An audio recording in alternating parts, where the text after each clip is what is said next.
In the meantime, let's talk to NativeGinger13 in California. All right. I am going to put you up here. I need to do all of my movie magic here first, though. So, Eric, go for it. All right. NativeGinger13, can you hear us? Yes, I can. NativeGinger13. I don't think that's your given name. No, it's not. Yeah. We're 2 for 2 on that one. What did you want to talk about today? So I am calling in as a response to a challenge that was issued on Twitter by the tag @DishonestApe. Okay. The challenge issued to me was to come in and call to have a civil conversation to argue in favor of super straight. And that if I were able to do that, that they would donate $50 to the charity of my choice. Okay. Well, I understand, having listened, that this is not a topic that you guys typically cover. That is okay. I am trans, and I have talked a lot about this, so we are good. Okay, really quick. I'm going to ref before we ring the bell. Can we define what is a super straight? Yes, that was going to be my first question. Okay. NativeGinger13, what's a super straight? Okay, then. Ding, ding. Go ahead. Okay, so a super straight is a person who is only interested or attracted to a person who is biologically and who has a biological sex and a gender that matches. Okay. Does that make sense? That is a clear explanation. Thank you for that. My next question, I could go one of several ways here. I think that I'm going to go the more charitable route because it sounds like you are interested in having a really good conversation here. We are going to be coming up on time soon, but I want to get into this. Oh, we can spend extra time. I'm okay with that. How do you determine your attraction to somebody? At what point in a relationship do you decide that you're attracted to a person? Or does it even need to be a relationship? I don't know that there necessarily needs to be a relationship because there are multiple levels of attraction. In terms, I think that prior to a relationship forming, when given a hypothetical situation of just coming across somebody, that you are primarily looking at physical attraction. Okay. In other situations where it may have been somebody that you have known for a while that you are developing a romantic attraction to, then there are other elements other than physical attractiveness. But often the case that is presented in these arguments is well, you've just met this person, you're going on a date with them. And so I think that there's multiple levels of attractiveness that can be taken into account. Okay, that makes sense. So let's say you've met a person, you find them initially physically attractive, and you're going on a first date with them. Okay. At what point do you determine their biology? Like when you would determine their biology. Sorry, go ahead. So in the course of that evening, I'm assuming it's a nighttime date and you're classy like that. Assuming that over the course of the evening, you have a conversation, nothing, particularly interesting happens. It's just two people sitting down having a conversation. At what point do you intuit their biological structures? Typically, you intuit their biological structures once you first meet. In scientific studies, they've shown that humans are approaching feeling when being able to discern between a person who is male or female. So there are going to be some cases in which a person can not immediately correctly perceive a person's sex, but those are going to be very, very rare cases. I would really love to see these scientific studies. So you can get in touch with us at contactskepticgeneration@gmail.com. Feel free to send those along. I'd love to take a look at those. My concern here, and I'll be honest with you, I think that for a variety of reasons, this is not a valid identity. Not because there is anything wrong with having preferences. I understand that people have preferences, but there are a couple of problems with super straight specifically. One of them is that it was very clearly and documented to have originated on 4chan by neo-Nazis to attack trans people. It was a concerted movement organized specifically by neo-Nazis to perpetuate it in order to attack trans people. I'm not saying that's you by any means. And I think some people probably heard that and were like, okay, well, based on this definition, that defines me, so I guess that's what I am. But the origin has not been in any way, shape, or form anything other than a smear campaign. And this has been proven. This has been documented. But Okay, can I counter that really quickly, please? Of course. So that's not actually where the origin came from. The original form of super straight came from Kyle Royce, who is a 16-year-old who was tired of being bullied by people and being called transphobic for his innate attraction. And he coined the term super straight as a sexuality. And that took place on February 21st. The first 4chan topics covering super straight did not happen until March 7th, which is almost 2 weeks later.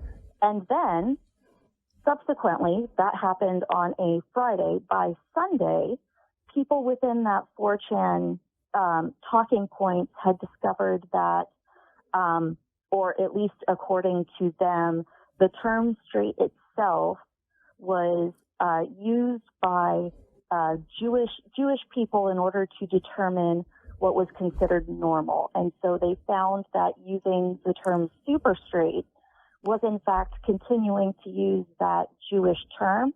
And so they decided to abandon it. That took place on March 7th. Wait, so hold on. My head is spinning. The word straight was created by Jewish people? What? No, by 16. I am not claiming that. I'm not claiming that. Okay. But I have screenshots that show that people on 4chan are claiming that the term straight, as opposed to the term heterosexual, was used by a Jewish person in order to determine what normal was. And therefore, because they are anti-Semitic, they don't want to use anything around the term straight. Okay, so they have since abandoned super straight. So you're essentially saying that because the neo-Nazis who perpetuated this, not maybe originated it with that 16-year-old, but perpetuated this, eventually kind of like shot themselves in the foot because they're like, oh, well, who do we hate more, trans people or Jewish people? I guess Jewish people are a little worse, so we'll stop using the super straight label? Stop using the... Oh. Okay, cool. Why are you allying yourself with this at all? Why is this a conversation that you want to have a debate about? Like, I feel like this is a really weird thing for you to, a weird hill for you to die on. I don't think that it's necessarily weird. I think that the weird thing is to, especially for a movement that prizes itself on being who you are and prizing your sexuality, that it would be weird for them to then socially shame other people for their sexuality. So that is where I draw the line. Here are the other problems, okay? We talked about the 4chan thing. Hopefully that's enough to dispel a lot of concerns around this label. The other things that I want to bring up here are really the crux of this issue. And now I'm not talking about people who might have alternative agendas, but people who probably genuinely buy into this. There are two problems here, possibly three. The first one is that I need to see these scientific studies because I have doubts. Okay. I have doubts. I will look at them. If you send them, I will read them through, but I have doubts. The second one is that there is an assumption made in the concept of super straight that trans people look a certain way or act a certain way. and stereotyping an entire group with broad generalizations and using that stereotype to claim that they are unattractive partners romantically and sexually is problematic. If we did that with literally any other group, you would probably also see an issue with it, correct? Okay, so I have a counter to that. Why is it that you don't see the same issues in terms of a lesbian woman? What do you mean? If a lesbian woman said that she was only interested in cis women, then I would call her a TERF. If she was like, trans women are not women, I do not think that trans women are women. And even if they went through all of the bottom surgery, all of the gender conforming surgeries, then I still wouldn't be with them because they were trans or she was trans. That would be a problem for me. That's not quite what I'm saying. Okay. What I'm saying is that we have previously established that sexualities on a basic level do make determinations like that. So a gay man automatically does not include women in his dating pool. Right. And the question then becomes... It's not that he's discriminatory or he's misogynist. It's just that is his attraction. And we make that based off of the idea of gender. Well, I have been told based on the idea of gender. So the only difference here being that we are determining this based off of sex. So a straight person, a straight woman, would then only be attracted to males who have a gender of man. Okay. So here's the problem that I think we're running into. Another one is that we are kind of vacillating between two different definitions, and all of these definitions are morphing, right? Gay and lesbian are morphing as we discover more about the differences between sex and gender. At one point, we weren't talking about gender as a larger society a lot. So gay meant I am interested in people with dicks, right? That might not be the case anymore because we have realized as a society that there are people who are not men who also have dicks. Same the other way around. So it would become an individual thing where if a guy was like, I'm gay, that could mean for him, I like dick. Or it could mean I like, or it could mean I like people who identify as the gender man, right? That could mean one or the other thing. When there is a problem, is when you say, I'm interested in men, and then you meet somebody who meets those criteria, but is also trans, and you say, but not you. That is the problem. Okay, so hold on. I understand that the idea that as we continue to learn and expand our knowledge about gender and sex, that we can then look at what these definitions used to mean to what they mean now. And I agree, but that should be an argument in favor of super straight. How on earth could that be an argument? There used to be, prior to the mid-1950s, gender and sex were used interchangeably to mean the same thing. Which For a meant while. That it was actually initially different things. Hold on, please. Please hold on. Okay? I'm just giving you the idea. Excuse me, hold on. I just want to clarify here because this sounds like it's going to be a crux of your argument. Gender and sex did mean different things initially. They were conflated in about the 50s to give polite society a way to talk about sex without having to say the dirty word. So the idea that sex and gender used to be the same is true, kind of, but only for about 40 years, and it got slapped down pretty fast. And before that, they actually did mean different things, but continue. At what point prior to the 1950s did gender and sex not mean the same thing? For the entirety of both of those words' existences. I disagree. Go ahead. I have done this research NativeGinger13. This is not an agree or disagree. This is simply fact. The words sex and gender mean different things, and they have medically, socially, historically, linguistically, all the way up until we decided we don't want to say sex because it's dirty. Let's use another word. Okay, and I agree that that did happen. However, prior to when we first started to make sociological advances in the study of gender specifically, people colloquially used gender and sex to mean the same thing. For a while, yes. Continue. Okay. So, under the idea that we no longer attribute sex and gender to the same thing, we understand that sex is biological and gender is sociological. Now that we understand that, we then have to be able to differentiate between people who are willing to date somebody who is outside of their sociological set of roles and some. Hello? So it only makes sense that when we differentiate between those two, and those two are no longer considered to be that unique concept, that we would then develop more sexualities in order to accommodate that difference.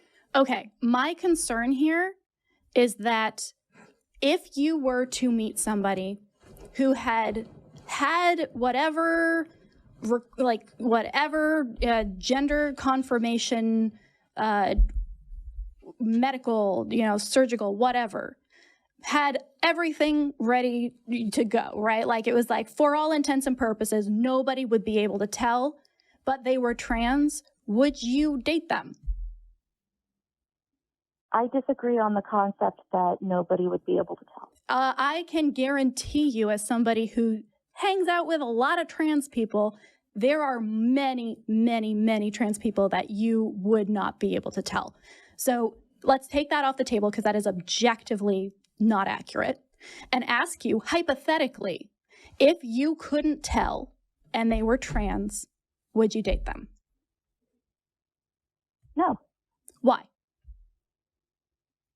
Because it would be something that I would learn during the process of dating them, and that is for me, that is something that I would not feel comfortable with.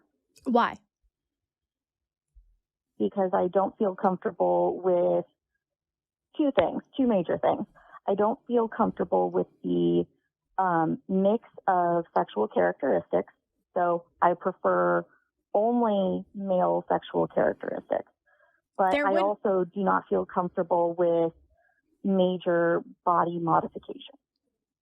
So you wouldn't date someone with a nose job or who dyed their hair?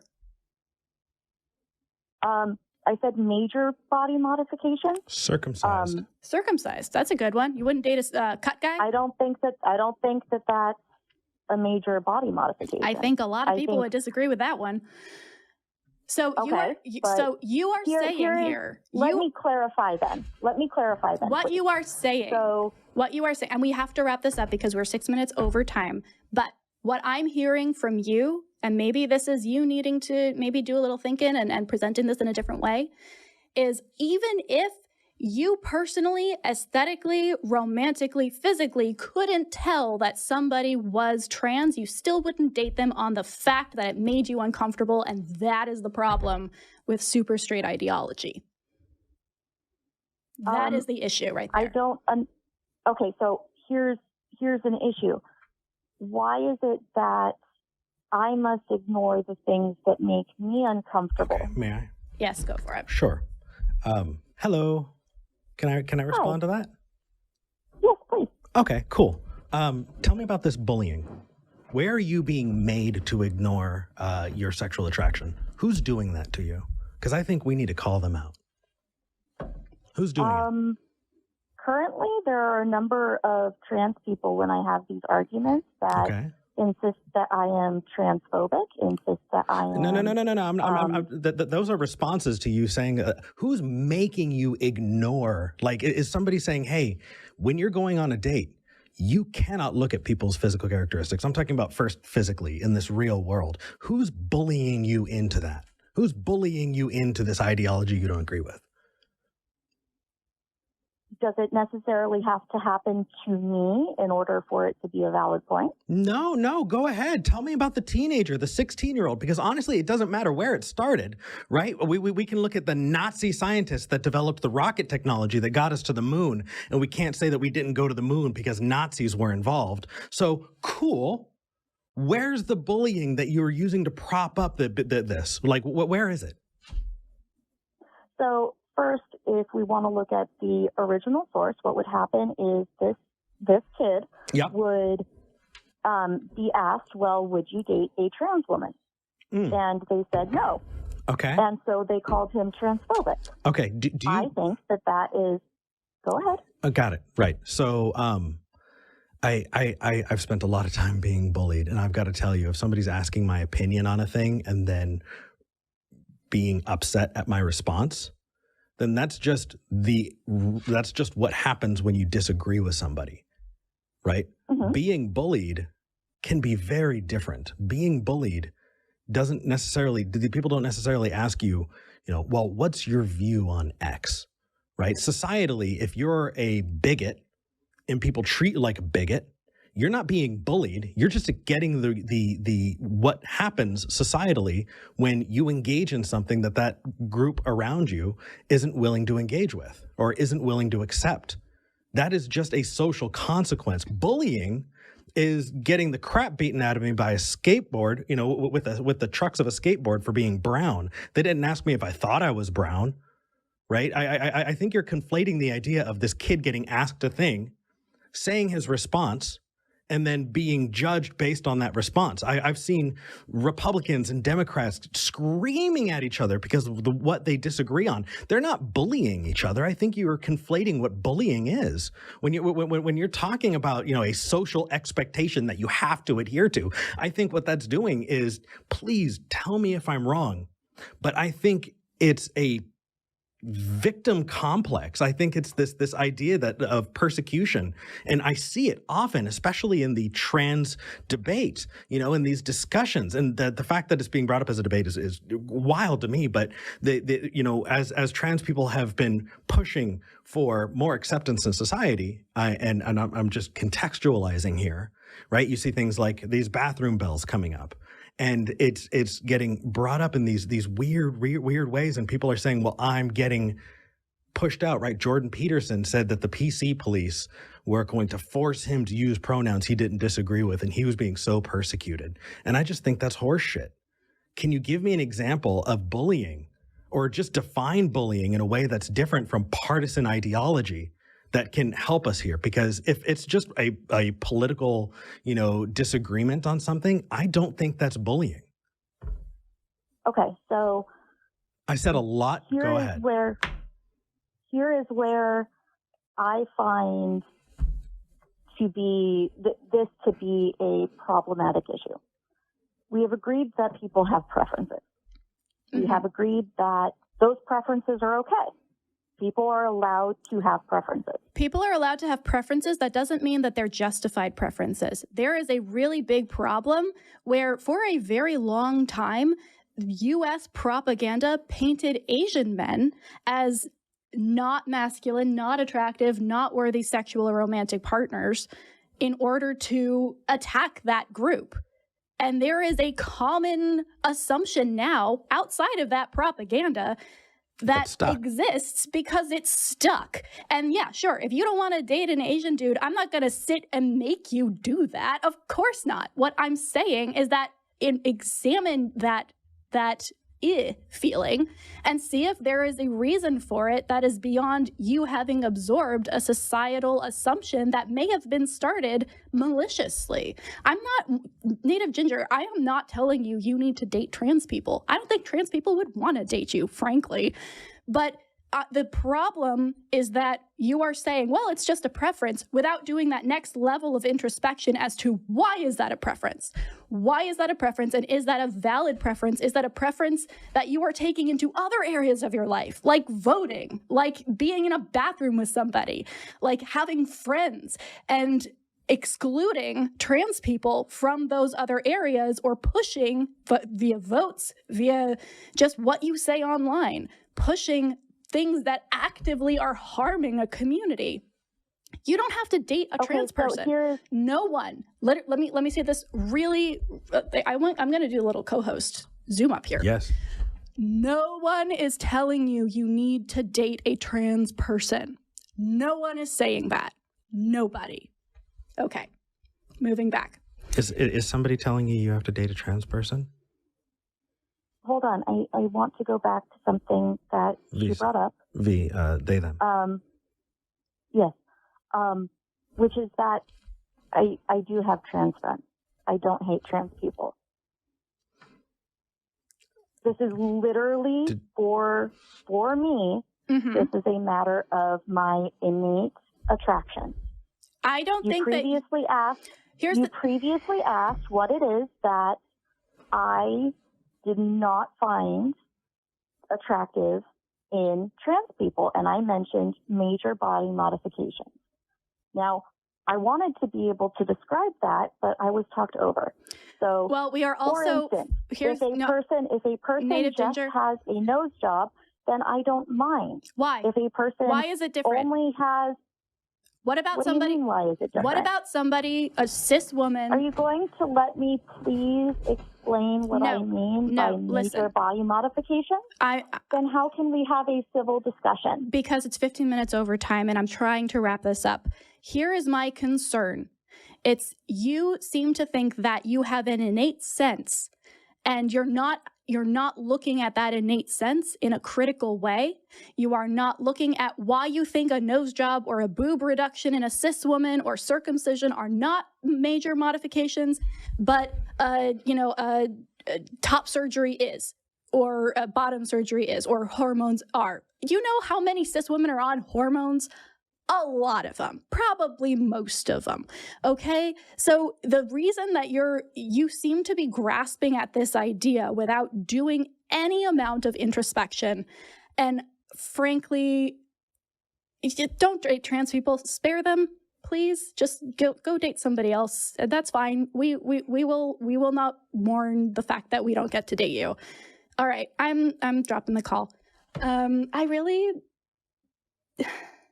I want to be civil here, and I want to be somebody who you can have these conversations with. But if you're going to actively refuse to do any level of introspection and just go back to, well, it's an innate sense.